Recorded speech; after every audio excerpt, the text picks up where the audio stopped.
नमस्कार मित्रों, शुभ संध्या। आज 5 मई है और हमारा ये 5वां एपिसोड है।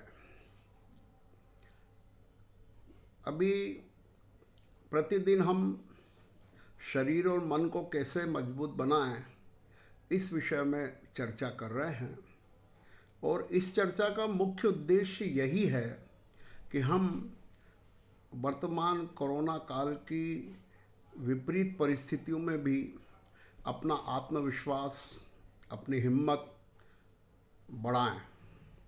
आत्मविश्वास बढ़ेगा, हिम्मत बढ़ेगी तो हम बड़े से बड़े संकट को भी बहुत अच्छी तरीके से फेस कर पाएंगे। इस उद्देश्य से ये श्रृंखला, ये एपिसोड चल रहा है।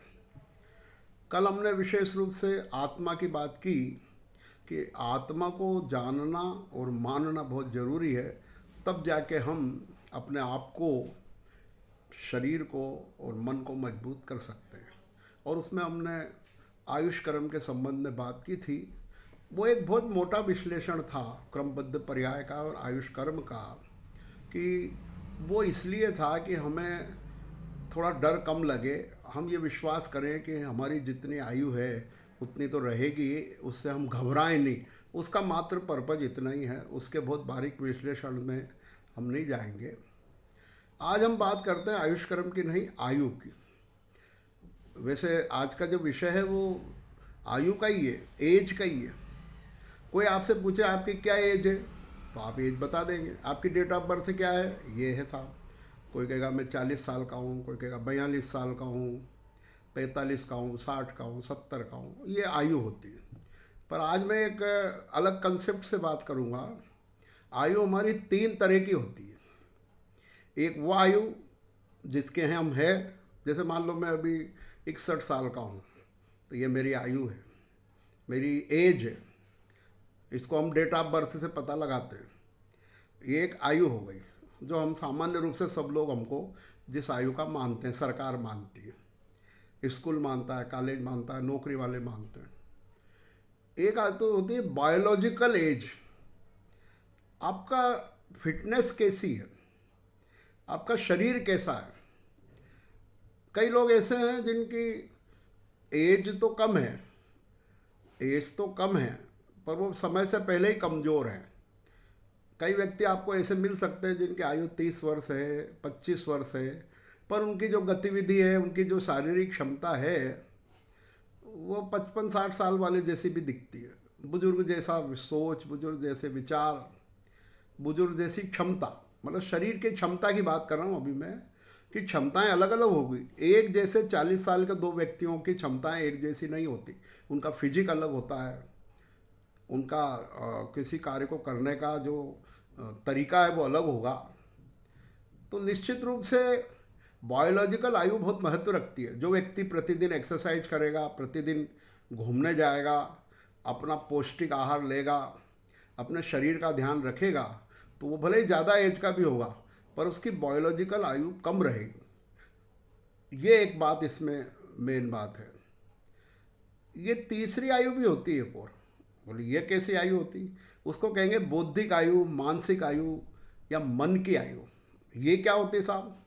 तो आयु तो जो भी है, चाहे वो फिजिकल हो कि एक्चुअल हो, बायोलॉजिकल हो, पर हम अपने आप को मानते क्या है, किस उम्र का मानते हैं हम, उस पर भी बहुत निर्भर करता है। कई व्यक्ति आपको ऐसे दिखेंगे जो 30 वर्ष के बुजुर्ग हैं, और मैं ऐसे व्यक्तियों को भी जानता हूँ जो 60 साल के युवा हैं। युवा का और बुजुर्ग का क्राइटेरिया क्या है। जो व्यक्ति भले ही 25 साल का हो पर ये मान के चले, 30 साल का हो, या मान के चले कोई उसको अच्छी जॉब मिल गई, कोई अच्छा कैरियर मिल गया, उसकी अच्छी शादी हो गई, कहीं सेटल हो गया, तो कहता मेरा जीवन का सब काम हो गया, बस अब मुझको कुछ करने की ज़रूरत नहीं है, मेरे में सब नॉलेज भी है और बस मैं तो ऐसे ही, यही बहुत हो गया मेरे लिए। तो उसको आप 60 का मान सकते हो। और कई व्यक्ति ऐसे मिलेंगे जो ज़्यादा उम्र के हैं पर नई चीज़ सीखने के लिए तैयार हैं, नए स्थान देखने के लिए तैयार हैं, जीवन में नए प्रयोग करने के लिए तैयार हैं, जीवन में विभिन्न परिवर्तन लाने को तैयार हैं, जीवन में खूब अच्छा अध्ययन करते हैं, अभी भी अपने शरीर पर पूरा ध्यान देते हुए फिटनेस पर ध्यान देते हैं, ऐसे लोग भी मिलेंगे। पर भले ही वो 60 के हों, 65 के हों, 70 के हों, तो वो युवा ही कहलाएंगे। आज ही आचार्य महाश्रमण का कोटेशन आया है कि जो व्यक्ति सीखने के लिए तैयार है, जो इसमें जिज्ञासा है, वो युवा ही है।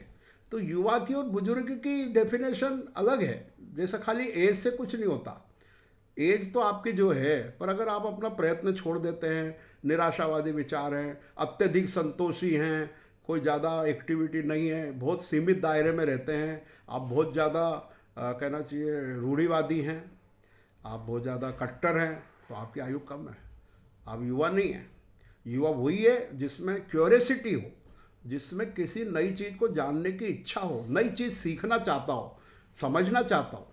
ज़्यादातर लोग क्या करते हैं, हम अपनी एज ग्रुप के ही मित्र बनाते हैं। अगर हमारी उम्र 40 है तो हमारे मित्र भी आसपास 40 के ही मिलेंगे, तो उससे बहुत ज़्यादा सीखने को नहीं मिलेगा। कुछ आपके युवा मित्र होना चाहिए, 20-25 साल वाले, कुछ 60-70 वाले भी होना चाहिए। तो वो जो 40 वाला व्यक्ति है, दोनों से ज्ञान प्राप्त करेगा। जो नया उम्र का विद्यार्थी है, उससे वो सीखेगा नई नई क्या चीज़ें आ रही, भाई कैसे हो रहा है, नए में क्या सोच चल रहा है, ऐसा वो पता लगाएगा।